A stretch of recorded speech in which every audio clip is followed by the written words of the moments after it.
Welcome to Spaghetti Launchers, the world-building podcast where we throw spaghetti at the wall and it is up to you what sticks. I'm Kyle. I'm Ethan. Today's episode, we are discussing Inquisitions. Are we inquiring about Inquisitions? Yes, we are inquiring about each other's ideas of Inquisitions and what Inquisitions Masterful wordplay. are interesting throughout fiction and the real world, because Inquisitions are... The Inquisition is quite a show. Here we go. The Inquisition, 'cause it's here to stay. You know, much like any Inquisition, I was not expecting that.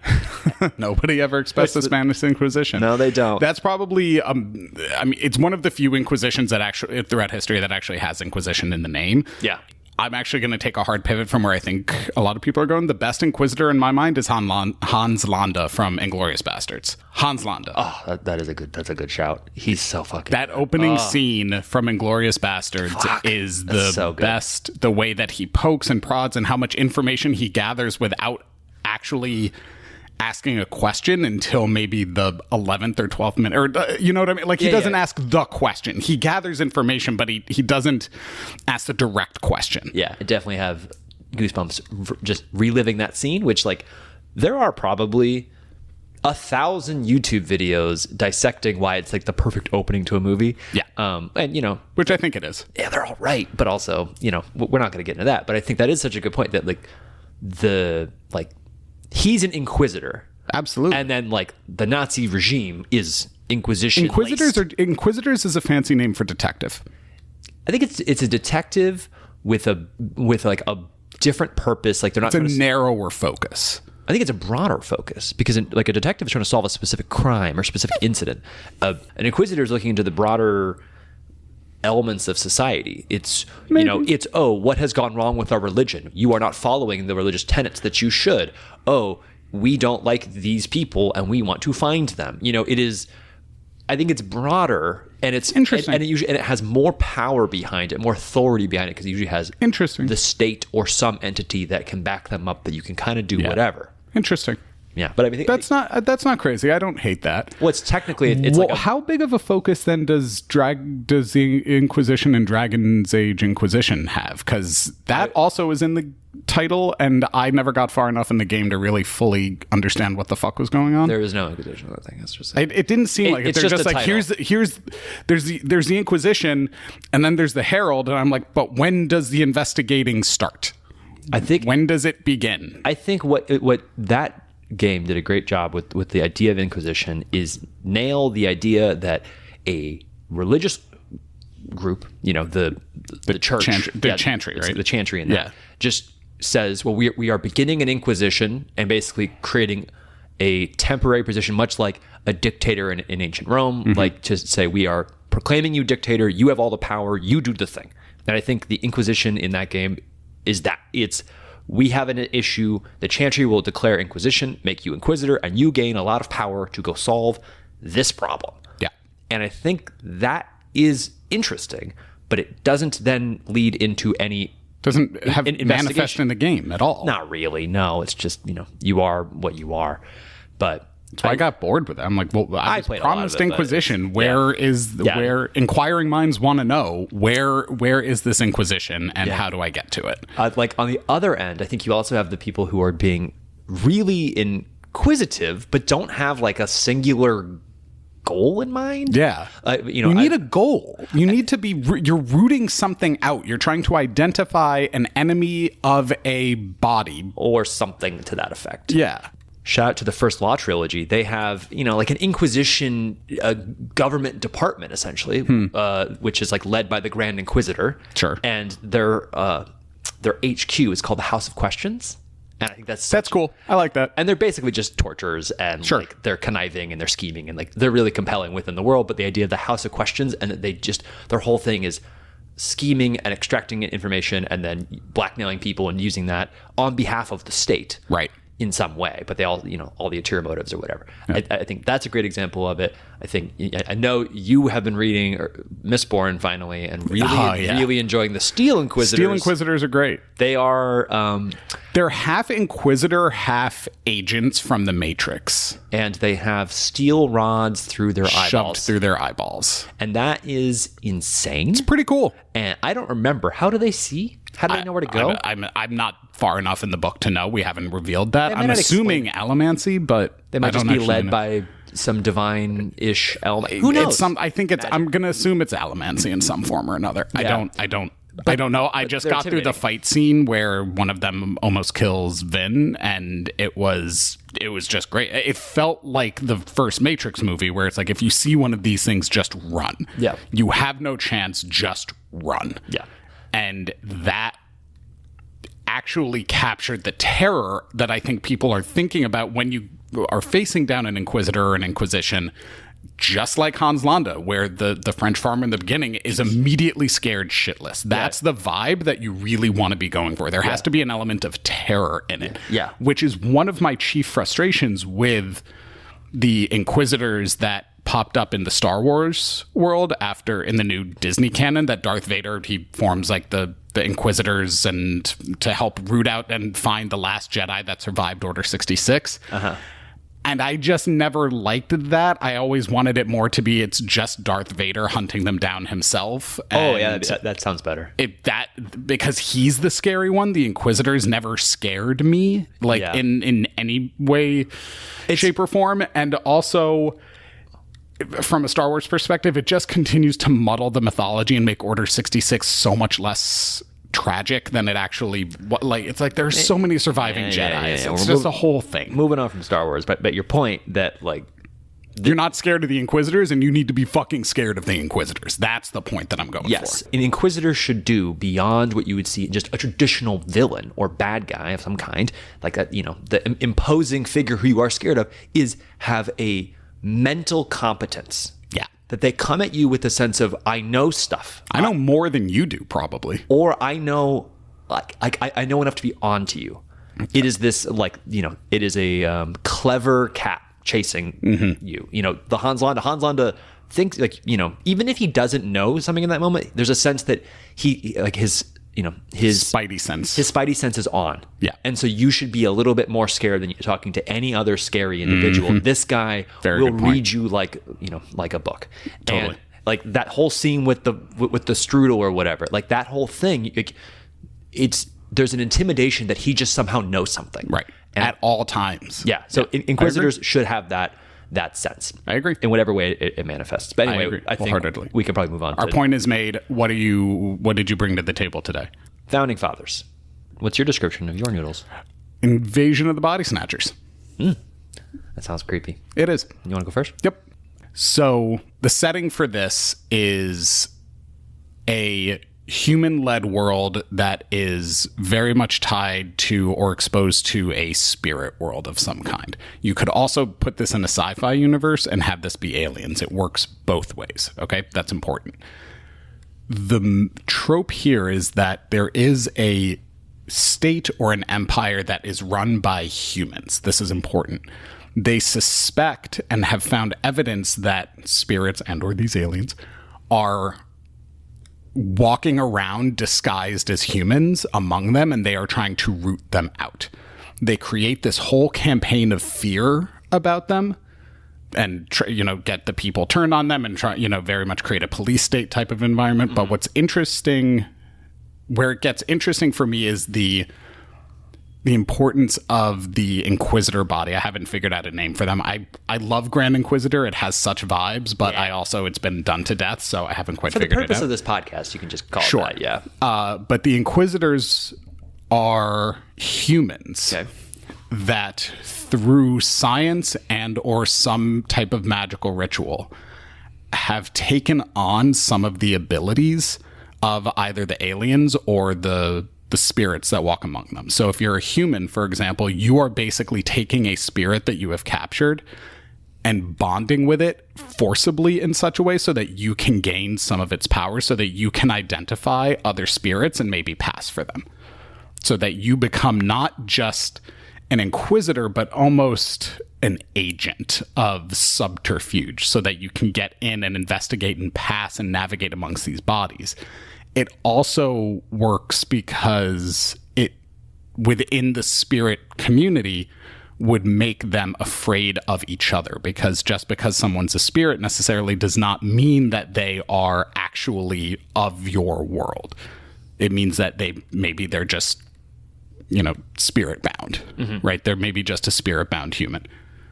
And so that's really what I wanted to play with, is this idea that the thing you are, it's very important to me that it's humans facing a small group of more powerful magical or alien species, but that have found a way to use that magic or use that alien power to counter them in some way and find them and root them out.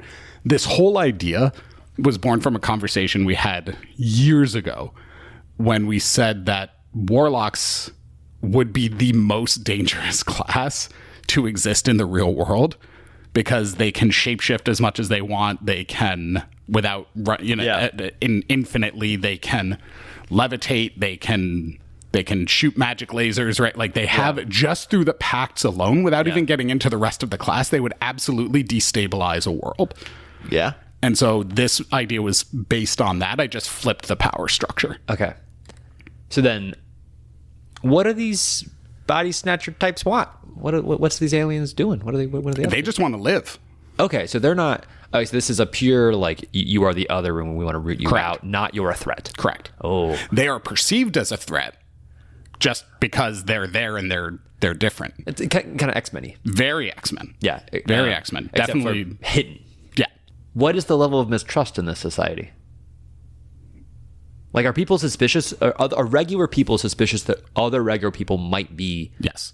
Okay. Regular people are suspicious of other regular people. All the time. All the time. And the spirits are starting to become suspicious of other spirits, because they don't actually know, are you a real spirit, or are you an inquisitor that has just taken on some of the traits of a spirit, right? To infiltrate our world. In my mind, this is a world where it has a very Russian winter societal vibe to it, where people are very cold, people are not very trusting or friendly to strangers, only to those that they actually know. And there's a standoffishness among everybody, and the whole tenor of this place is very low-key, in a somewhat hostile way all the time. You cannot have this be set in like a lovely little English village where everybody's kind of like, oh, hi, whatever, No. It's a bleak world. Yeah, it's a bleak world. It is a bleak world. It is an empty world, and it is also one where the Inquisitors are not. I feel like a lot of Inquisitors end up being very public figures, right? Torquemada was a very well-known public figure, and putting it out there like, hey, we're coming for you. Yeah. I don't want this to be like that. I want it to be completely hidden, much more hidden and underground. Obviously, it can't be completely, because the humans need to know that, hey, we're out there, we're protecting you, we're protecting our society. It's like knowing that the CIA is doing something. Right. You're like, I don't know, like that. You might work for the CIA, but it's like, okay, but I know that there's spies out there doing this. Correct. Yeah. But you don't know who they are. It's not like the Inquisitors that are clerics walking around in heavy armor. You know what I'm saying? Or the full SS gear that Hans Landa's always wearing. Like, he's not undercover. He is. No. He comes. He doesn't need to be. No, at all. I mean, because they also just have all the control. Yeah. But that's my point. Yeah. So do they have a central base of operations, or are they completely decentralized?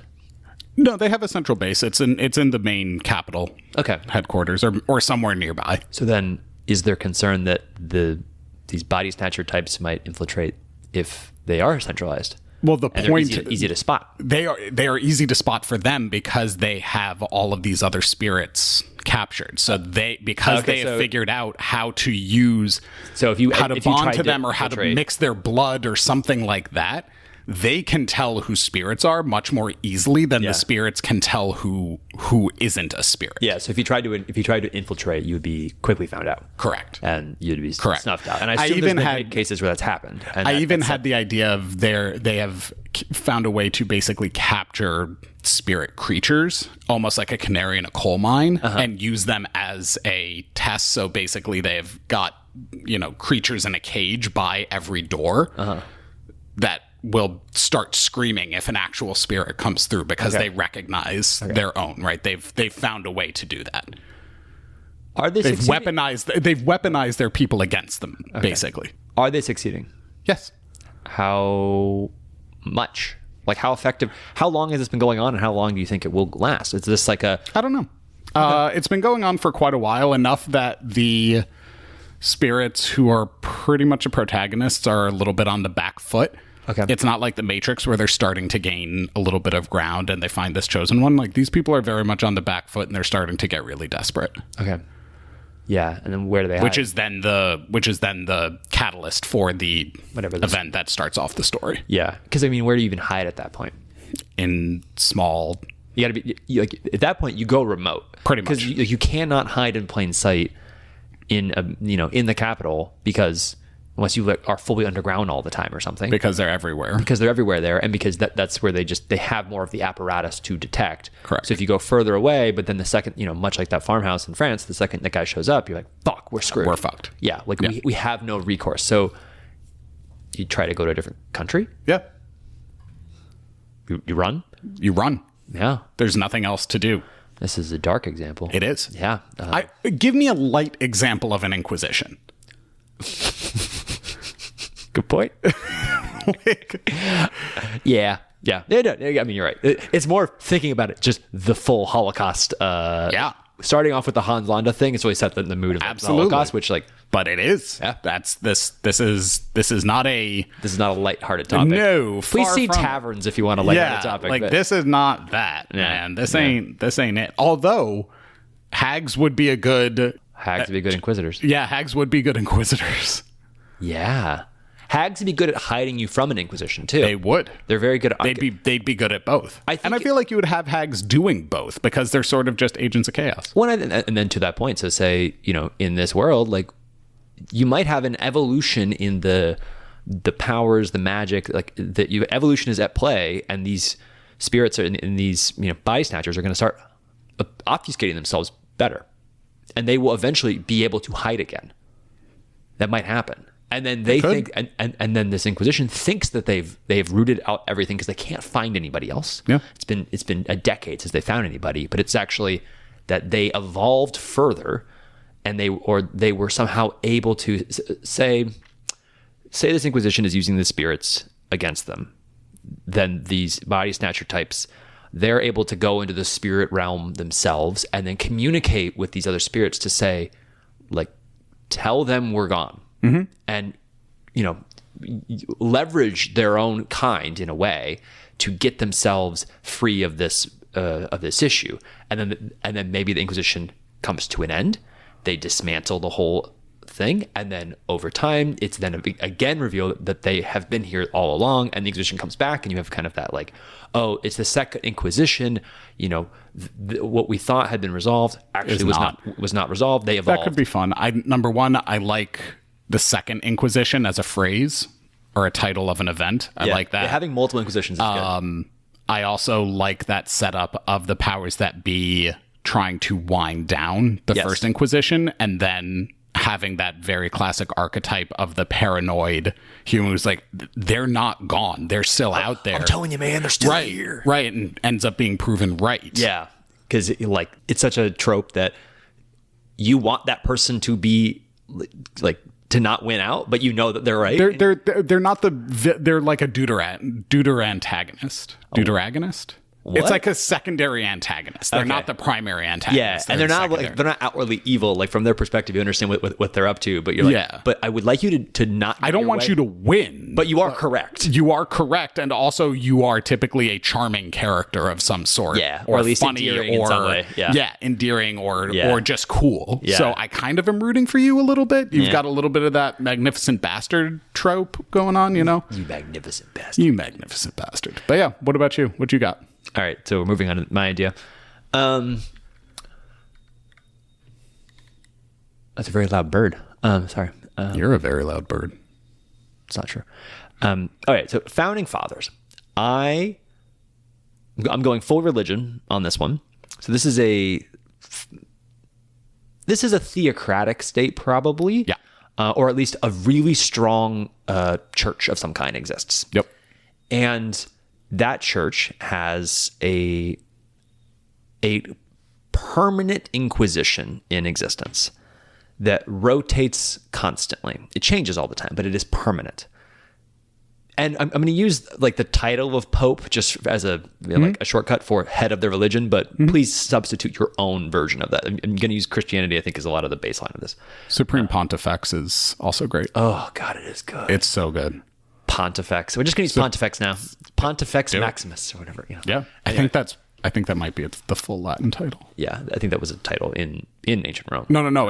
It was. I think it's Max. I think it's Pontifex Maximus. But anyway, so the Pontifex. The Pontifex changes all the time. Much like we have new popes. Sure.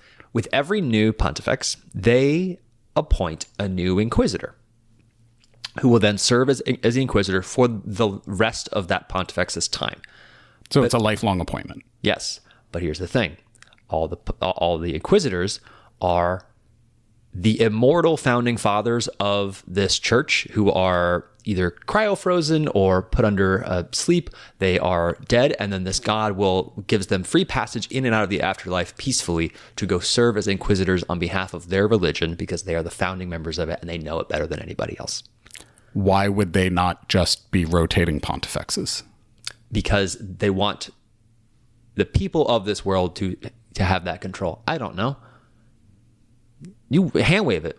You can. I didn't know if you had a reason for it. No, you were looking at me like why the fuck would you do that? Well, no, because I'm curious. Me, the only reason why I say that is because I have a hard time in any structure or in any world believing that power would voluntarily give up power. Oh, they're not giving up power, though.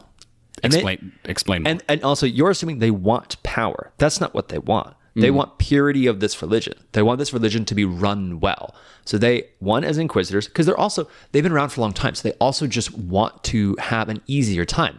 The Pontifex has a much harder job. They've got to run the religion. These guys just get to be in the shadows and moving around to wherever they're going, doing Inquisition things, which sometimes could be nothing. Sometimes it could be that they have not been seen for a year and a half. Sometimes it could be that they're super active, and they will make sure that the tenets of the religion are being adhered to or evolving appropriately. And they basically just get to be a bit of a shadow micromanager, where, they only step in when things really need help, and otherwise they can kind of chill. And because they've been around forever, they are, these semi-immortal beings. They also just have like a different perspective. It's, like the elven perspective. There's this time changes, and they have cooler heads because they've been around for so long. They've seen so much shit, and one of them will be awakened for 30 years at a time, and then they'll go back to sleep, and they might not be back for another 400 years. Who knows? And then they get to see how things have evolved, and it's kind of just this constant flow. And among these, let's say like 10 founding fathers, or founding members, what's down with the patriarchy, but yeah, several quick and not so quick notes. Quick note, I think you need to pick a more statistically or stereotypically religiously significant number. Like 7 or whatever. Or 9. Yeah. Or number 2, very similar to the vampire leadership structure in Underworld in those movies, where they leapfrog throughout. They say the phrase, "We just leapfrog throughout time." I think that's cool. Third note, more of a question.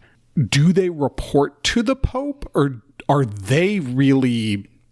They operate like fully independently, basically. I think it's more of a relationship. That gets around my earlier concern about power not giving itself up, because if they are the supreme judge, basically, of what is right and wrong, and they find the Pope to be heretical. The Pontifex, excuse me. They would kick them out. They would kick them out, murder them. Right. But they would then go back into sleep. Right, they would not become the Pontifex, but the Pontifex only serves insofar as they are not investigated by these... Or like found out to be heretical or whatever. So then, but a key stipulation that is very cool. Is they do not serve consecutively. No, I know. I got that's, but I'm trying to figure out the power structure. Yeah, so it's you would, if you're the new Pontifex, you would then decide who you're going to have be your inquisitor, and then strike an agreement with them to say, are we on the same page? This is what I would like to do as Pontifex. And then, okay, this is your perspective. Because it's all these 9 demigods, essentially, they all have their own perspectives and their own personalities that are well established over time. So hey, this guy is the firebrand. I don't want that. That's not what I'm trying to do. I'm trying to be more progressive or something. I'll use this guy. So but you come to those deals with them and see how it plays out. But then it's like a reporting, or it's a collaborative. I have a note. Okay. I don't like the idea of giving the pontifex the power to choose who would be most beneficial to them. I think that the choice should be up to whoever the inquisitor is at the time when the new pontifex is selected. Or they're the ones that says, here's who I think you would actually work best with. Or I actually think it would be best if it was just like there is a set schedule. Or the people who select the pontifex. How the pontifex is selected, they also select some form of conclave. The inquisitor, yeah. Or having it be, I think maybe it is that the previous inquisitor, no, because the inquisitors then, like, I think they need to be kept fully separate. Yeah, I think they need to be because you don't want them to be a part of it, because then they have a little thing of like, well, we hate Joe, so we're never going to name Joe.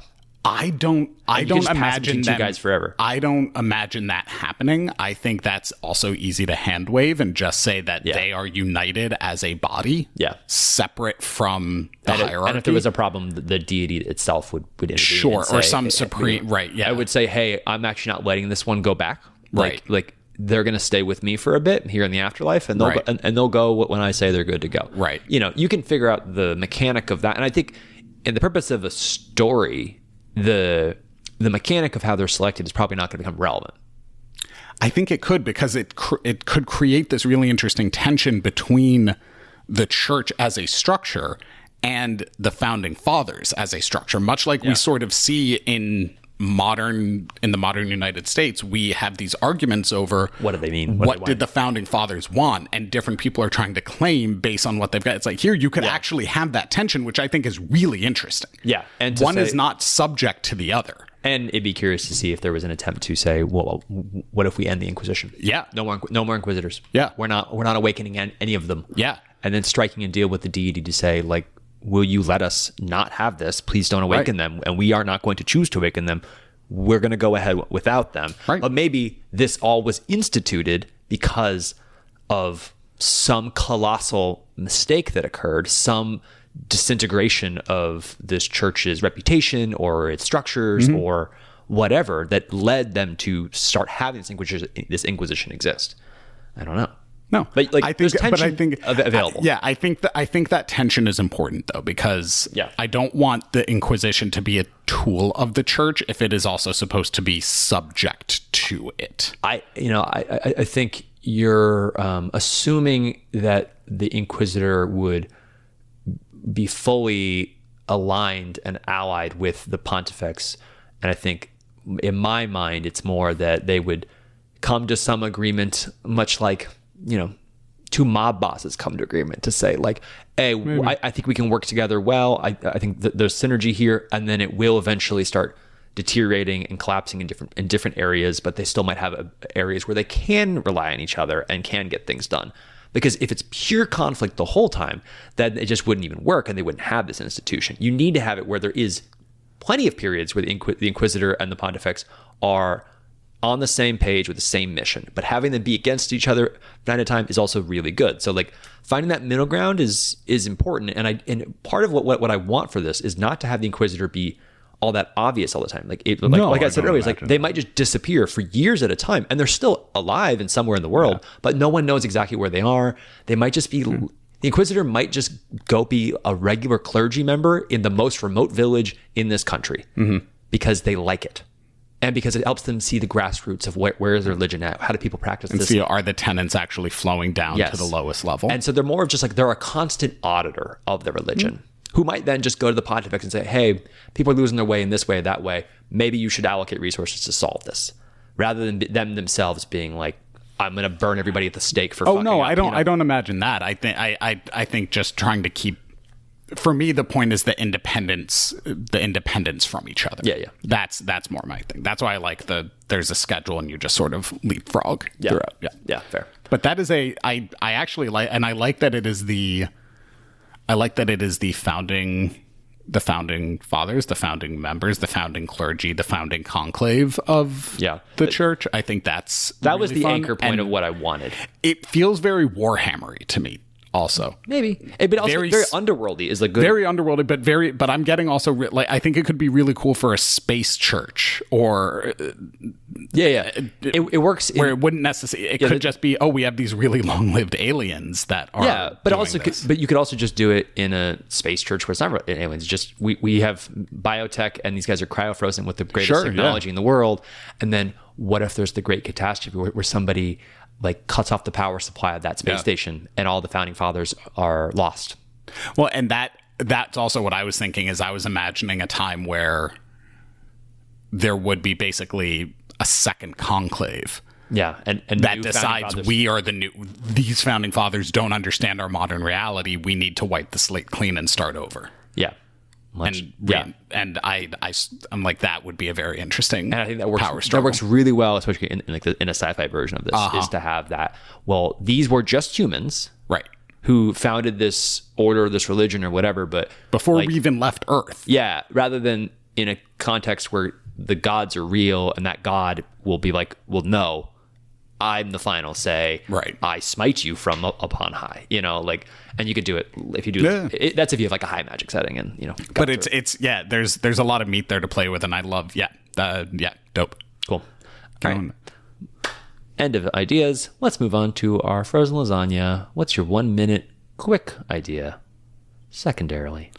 The annoying Inquisitor. They find the most annoying person they can to annoy subjects until they finally just cave and give up the information that they want. I feel like that's an underutilized tactic. Yeah, probably. Just like a little kid. Why? But why? Yeah. Why? God. But why, Kyle? Why? Like just doing that until you finally break. Yeah.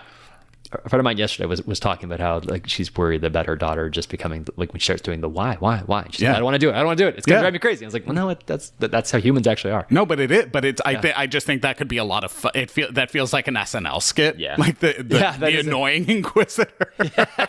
That is a good SNL. But I think it could also be fun it would be a fun character to write into an otherwise serious novel. Yeah. Or a serious story. Yeah. It would be just this person is annoying as fuck. Yeah. What about you? What you got? All right. This is more of like a small detail to have an Inquisition that, drawing off of First Law, of every confession that they get is written down on parchment, and they collect them all into tomes, and then each Inquisitor has to carry the tomes of every single confession they've ever gotten. So then you have that intimidation of that's cool. Like, I have like a trail of chains of books showing all like where I walk and I lumber through a room because you see like 20 books of confessions I have gotten from people over time. And especially fun to be able to have that Inquisitor go back and double check the claims that they're getting from one person versus the veracity of the truth of another, and the intimidation of hauling throwing your chains onto the table to put all your books down and then combing through to look for the exact one to really show I have gotten this many people to talk. You will give me the truth. I'm very good at this. I'm gonna alt. It's a scroll that just gets bigger and bigger and bigger and bigger. It's a magical scroll that just keeps like the paper. Or they just keep attaching. They just keep attaching pages to it. Yeah. That either way. Yeah. And it's so you have this massive anime size scroll on the back. I think that could be really fun too. Yeah. Cool. All right. What's stuck for you? I think this whole episode is neat. There isn't one thing really specifically. I'm going to need you to be more specific. I'm not going to do that. Okay. Fine.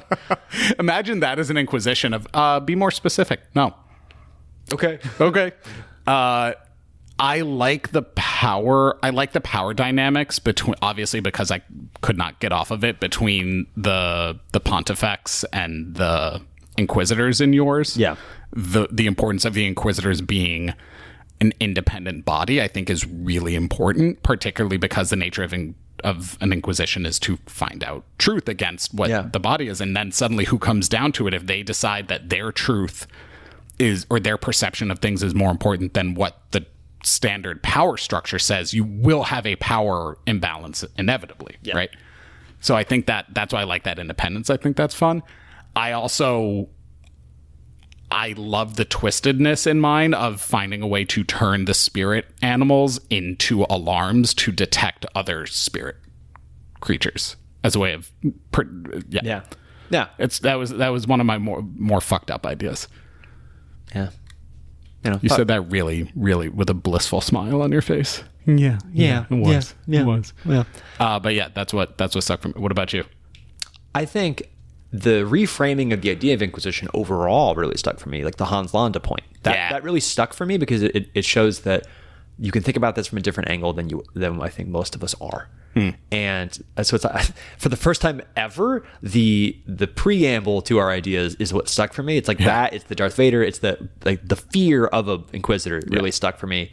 And then I also really like My Frozen Lasagna for its simplicity of just I love a good little detail that's like the popcorn world building of like the books or the scroll, like that whole thing. But super fun. But overall, I think it's the framing of Inquisition. I think you're right. That sticks for me because it will probably help me come up with more Inquisition ideas after this episode because now I'm thinking about it from a different angle.